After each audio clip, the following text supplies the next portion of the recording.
Hai teman-teman, di video ini saya akan mencoba menjelaskan kepada kalian bagaimana cara saya mengambil foto ikan cupang yang telah saya lakukan selama ini.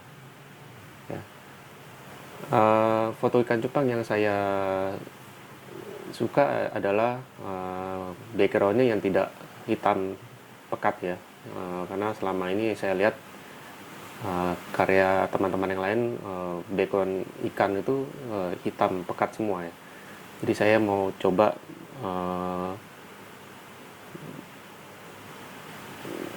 menggunakan background color atau background dengan gambar, misalnya tanaman di bawah laut ya. Jadi kelihatannya lebih real ya. Lalu untuk pose ikan tersebut saya lebih suka ikan yang badannya ada lengkungan ya pada saat dia membelokkan badannya ya, atau saat dia mengibaskan ekornya ya. Kalau ikannya lurus-lurus aja itu saya kurang suka ya, seakan-akan kurang ada aksinya lah kalau ikannya fotonya lurus-lurus aja sih ya. Lalu di foto tersebut harus tajam di kepalanya ya, entah mata atau di bagian kepalanya, dan bagian sisik-sisik di bagian kepala pun harus kelihatan detailnya ya. Jadi tiga faktor tersebut yang saya ingin buat foto ikan cupang yang menarik ya. Oke, yang pertama-tama saya akan mencoba menjelaskan teman-teman gear apa saja yang saya pakai dalam pengambil foto tersebut ya. Yang pertama tentu saja kamera. Kameranya boleh apa aja ya, mau DSLR, mau mirrorless ya. Cuma tidak saya sarankan untuk memakai handphone karena untuk kedetailan kamera handphone masih kurang tajam ya. Lalu dari kamera saya memakai lensa 2470.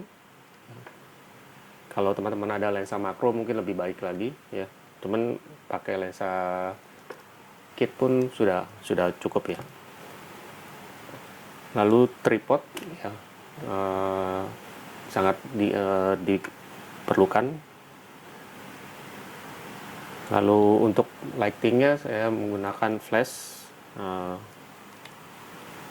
Flashnya bisa apa aja ya, karena untuk settingannya kita hanya memakai di settingan manual ya. Lalu trigger ya, untuk mengkomunikasikan kamera dengan flash kita pakai trigger. Lalu S bracket dan light modifiernya saya menggunakan snoot ya. Jadi nanti flash akan kita pasang di S bracket ini. Lalu yang berikutnya adalah baterai pack. Ini saya pakai. Baterai pack ini saya pakai untuk meningkatkan daya power di flash saya ya. Karena pada saat proses pengambilan foto kita menggunakan mode burst ya. Jadi shoot berkali-kali.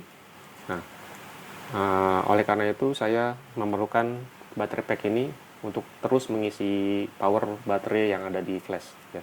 Jadi setiap kali menembak itu powernya terisi terus ya. Kalau teman-teman punya flash yang baterainya yang lebih besar, itu sih udah tidak perlu lagi baterai pack. Lalu light stand ya, yang berupa C-stand ya.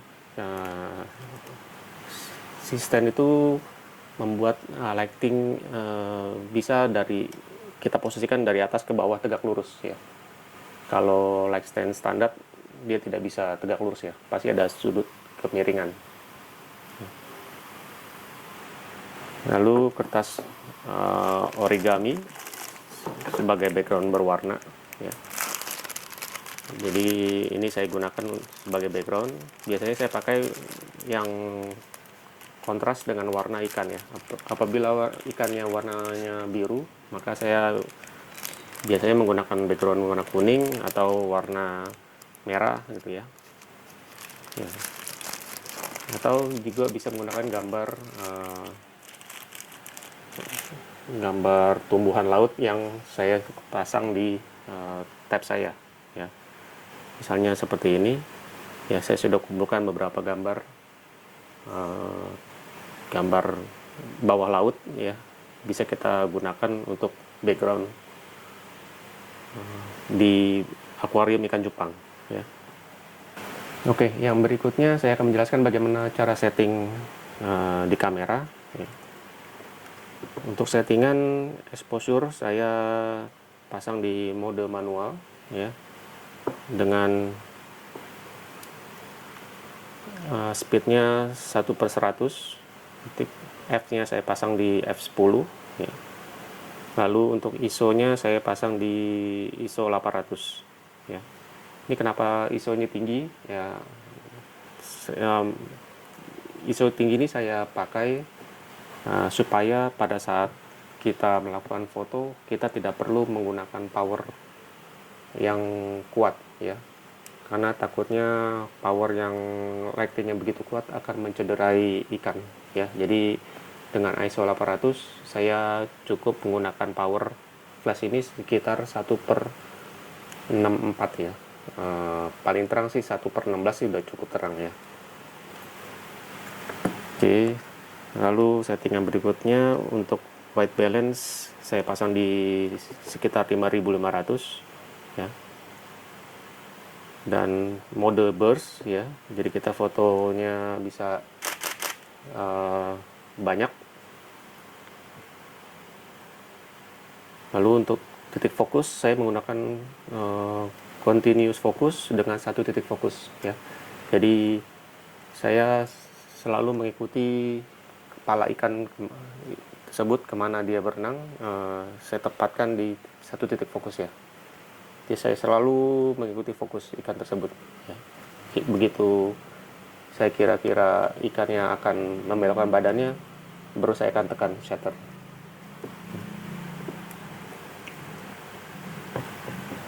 Oke, untuk settingan flash seperti yang tadi saya sudah bilang, settingannya cukup manual aja ya, nggak perlu TTL karena jarak flash dengan akuarium itu konstan ya, jadi kita bisa tahu cahaya tersebut stabil terus. Jadi cukup pakai setting manual aja. Oke, untuk setup di akuarium saya memiliki dua model akuarium, satu yang sudutnya sedikit melengkung dan satu lagi yang sudutnya merupakan sambungan ya. Nah, menurut saya yang akuarium yang bagus itu adalah akuarium yang menggunakan sudut sambungan. Kenapa? Itu karena kalau sudut yang melengkung, pada saat ikan berada di pinggir kaca dan mengenai lengkungan tersebut, maka muka ikan itu akan blur ya, karena terkena sudut dari kaca atau akrilik akuarium ya. Sedangkan kalau sudutnya yang patah, itu mau ikannya di ujung pun masih terlihat jelas ya. Dan sebelum melakukan foto, pastikan kaca di akuarium kita bersihkan terlebih dahulu ya, dan airnya kita gunakan air yang baru sehingga tidak ada kotoran dari makanan. Lalu untuk alas di akuarium itu saya pasang styrofoam ya, atau benda yang putih lah ya. Jadi dari atas cahaya akan menyinari sisi atas ikan, lalu dari bawah sisi styrofoam atau sisi putih akan bounce ke atas lagi ya. Jadi sisi atas dan bawah ikan akan mendapatkan cahaya. Dan juga teman-teman bisa pasang kertas yang berwarna ini di belakang akuarium tersebut ya. Nah, teman-teman bisa lihat di video yang saya lampirkan. Nah, pada saat foto, pertama-tama saya biasanya memasang dulu kamera ini di tripod, lalu saya akan memasangkan zoom yang terjauh, yaitu di sini ya 70 mm. Lalu memasang titik fokus yang terdekat, ya. Kalau di lensa ini ada 0,38 meter, ya. Jadi saya cari posisi terdekat dengan kaca akuarium yang bagian depan, ya. Jadi begitu saya dapat titik fokus dari kaca yang terdepan, maka apabila ikan tersebut berenang di sisi kaca depan, kita masih mendapatkan fokus, ya. Dan yang kedua, saya juga punya trik, yaitu menggunakan gambar ikan yang di handphone untuk memancing pergerakan ikan, ya. Misal contohnya, teman-teman bisa lihat di video yang saya lampirkan. Jadi supaya ikan tersebut bisa kita arahkan dari kiri ke kanan dan kanan ke kiri, ya. Jadi pada saat dia di tengah-tengah atau pada saat dia membelokkan badannya, kita bisa mendapatkan momen tersebut.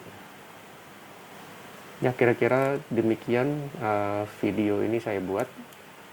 Apabila teman-teman ada pertanyaan, bisa komen di bawah ini, ya. Atau mungkin ada masukan dari teman-teman, bisa diinformasi kepada saya supaya kita sama-sama bisa belajar dan bisa menciptakan foto ikan yang lebih baik. Terima kasih.